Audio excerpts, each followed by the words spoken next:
You two people. Is the entire sports card market just a lie? Is it all just nonsense? Fugazi, it's fake. Yeah, Fugazi, it's a wazi, it's a woozy, it's a fairy dust. It doesn't exist. It's never landed. It is no matter. It's not on the elemental chart. It's not fucking real. Can we even trust comps anymore? Are they Fugazi? Are they fairy dust, pixie dust, whatever the quote is from the clip?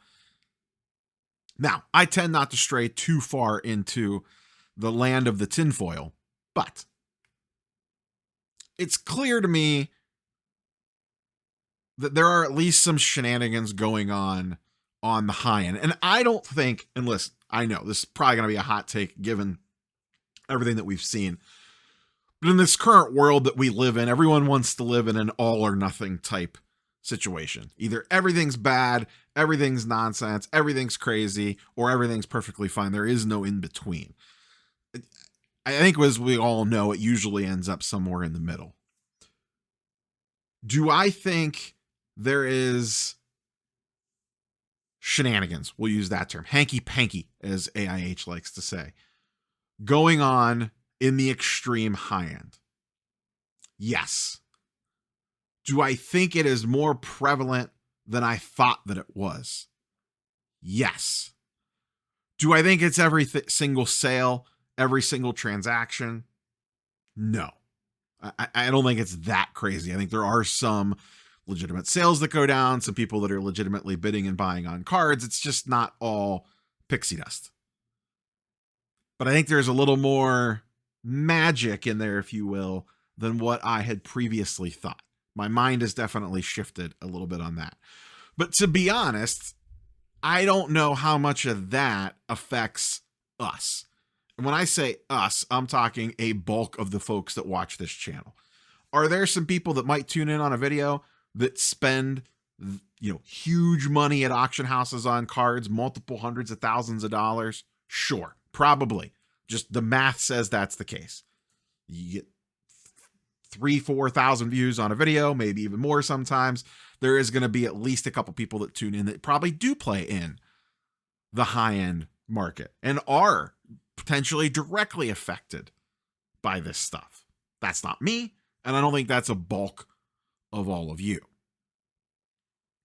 So maybe this doesn't impact us as directly as we think, or maybe it does.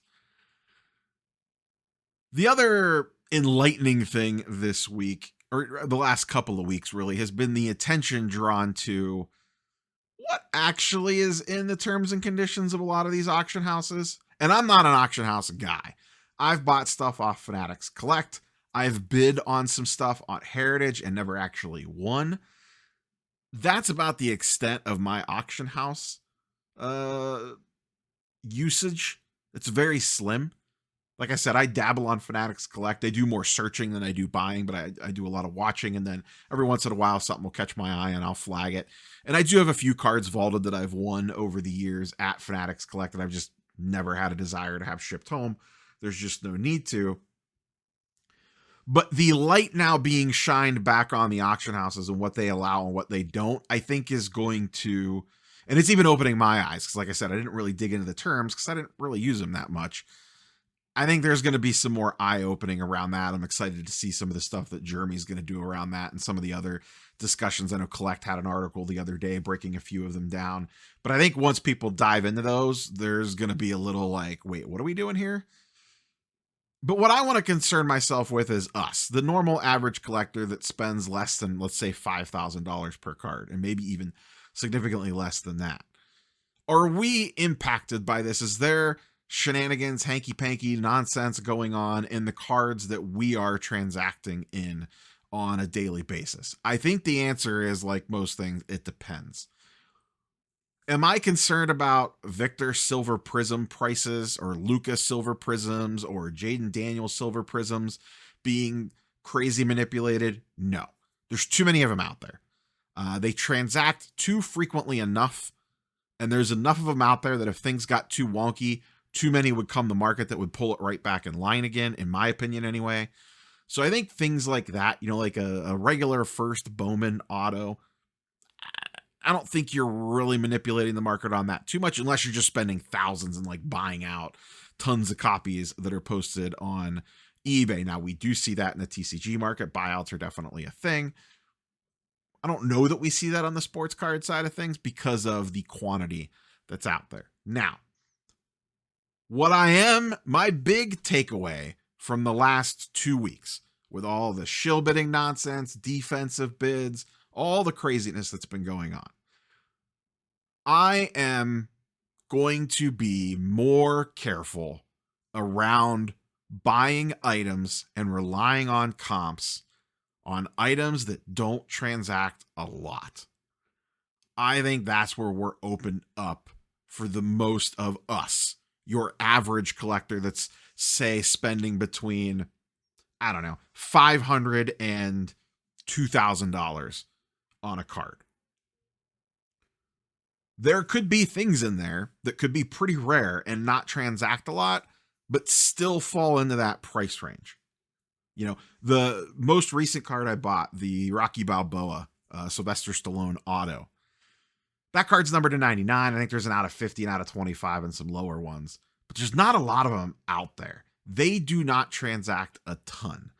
You know, on the sports side of things, think of like Essential Credentials or other 90s and early 2000s inserts, numbered or not, just some short printed stuff that either there's not a lot of or they're very collectible cards.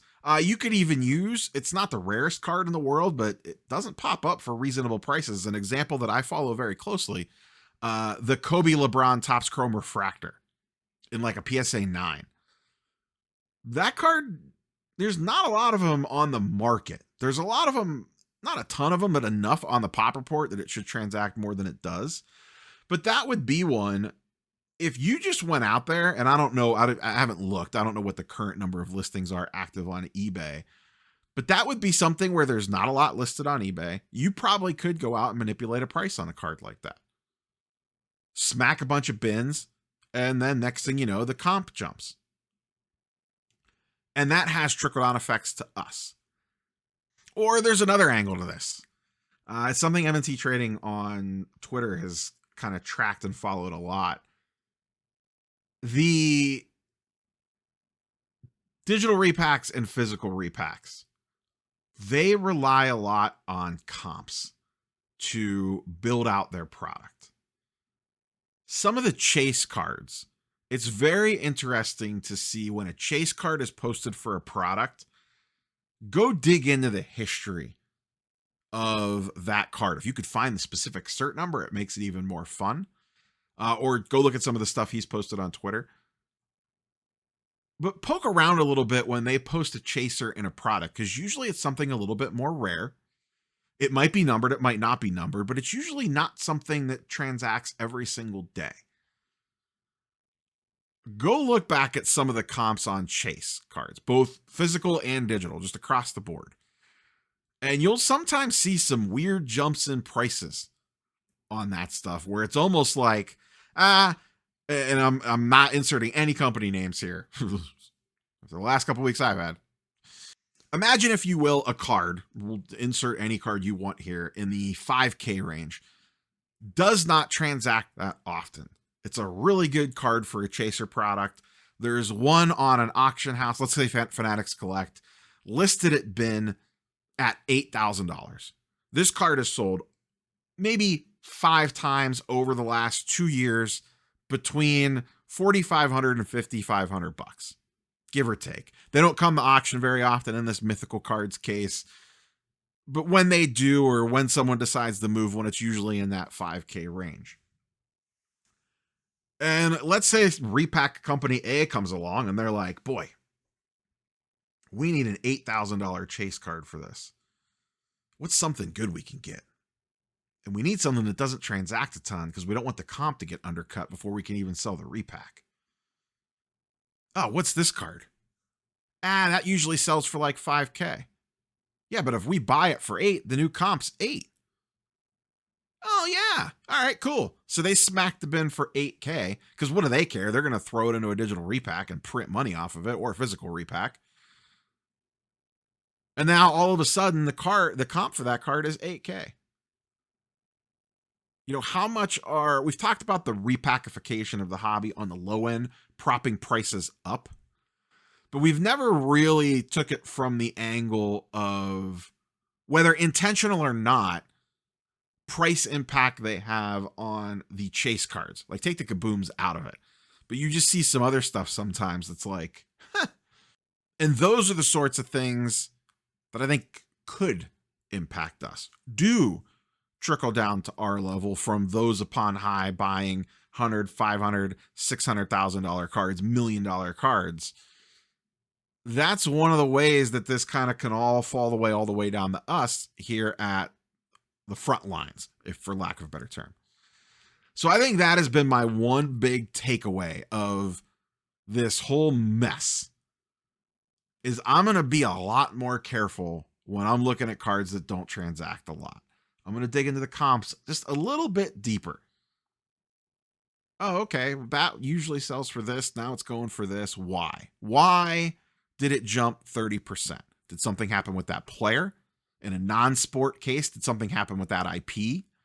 Is it a Stranger Things card and the new season's coming and all of a sudden everyone's talking about it? It's really hot. Did someone pass away in a pop culture sense that would make autographs spike? Did a new movie get out? Whatever. Did the player get really hot? Did the player get hurt? Did the player switch teams? Did he win a championship? Why is there this huge jump up in price from point A to point B on this card that typically does not transact often? And maybe nothing has really happened significantly to jump the price on that card. I'm going to start side-eyeing those a little bit more. Am I going to walk away more often? That I don't know yet, because maybe everything's on the up and up and it's all fine. But I think I want that to be the lesson for myself anyway. For you all, it could be different. I have 2 questions to end this video. All the drama the last 2 weeks around shill bidding. Are you changing your behaviors in any way? Are you doing anything differently? Are you, and put some context behind it in regards to what level you typically play at. Are you avoiding auction houses for a while? Are you digging into terms and services? Are you taking a break from mid-tier to high-end cards at auction houses until some of this stuff gets sorted out? For me, like I said, I'm going to be side-eyeing comps on rare cards a little differently these days. I don't buy a lot at auction houses, but if I do, I'll probably be a little more cautious. And then my second question is, do you even trust comps that much anymore? Are you going full tinfoil? Are we going to Sam's Club and loading up the truck and just going full tinfoil? We're putting it inside the car. We're making hats out of it. We're lining the roof. On the inside, like next to the insulation, we're putting layers of tinfoil down on top of it. Like we're going all out. If comps can't be trusted, that's when it's the house of cards right there. And I want to be clear. I don't think we're at that point yet. I don't know if this is going to be, this whole last 2 weeks is going to be one of 2 things. It's going to be a weird tipping point that actually enacts some change around the hobby in some degrees. And I don't think we're going to get like something revolutionized or anything crazy like that. But some edge case stuff could potentially get changed out of this. There's a lot of attention on this right now. Or the most likely thing to happen, as sad as it sounds, there's going to be something new. There's going to be some new piece of drama in, I don't know when. Could have already happened from the time I've recorded this video to the time I've posted it. It could be 2 weeks from now. It could be a week from now. And I don't know what it's going to be. There's a joke in the content creator circles of spin the wheel. What are we talking about this week? Is it shill bidding? Is it PSA? Is it card cleaning? Is it loaded boxes? Which one is it? Is it Topps buying Fanatics? Is it someone suing so-and-so? Is it, spin the wheel. There's like 8, maybe 10 preset topics that kind of always keep coming around. That's going to be the key thing on if this actually has legs and change actually comes from it. What happens to the shill bidding story when the next thing happens, whatever it is? Do we all focus on that? And then this just fades off in the distance? That's what normally happens. Yeah, I was listening to the Sports Card Nonsense guys the other day. Remember the $300 billion trillion memorabilia scam? The guy that faked all the autos? How many people care about that right now? When's the last time you heard someone talk about that? PSA upcharges? Remember that? Remember when that was a big deal 2 weeks ago, 3 weeks ago? Nobody cares anymore. Guess what? PSA is still grading 2 bajillion cards a month. That's when we'll know if actual change will happen. Does this story stick past the next thing? And I don't know yet. Curious for your thoughts and comments down below. Catch you on the next one. Peace.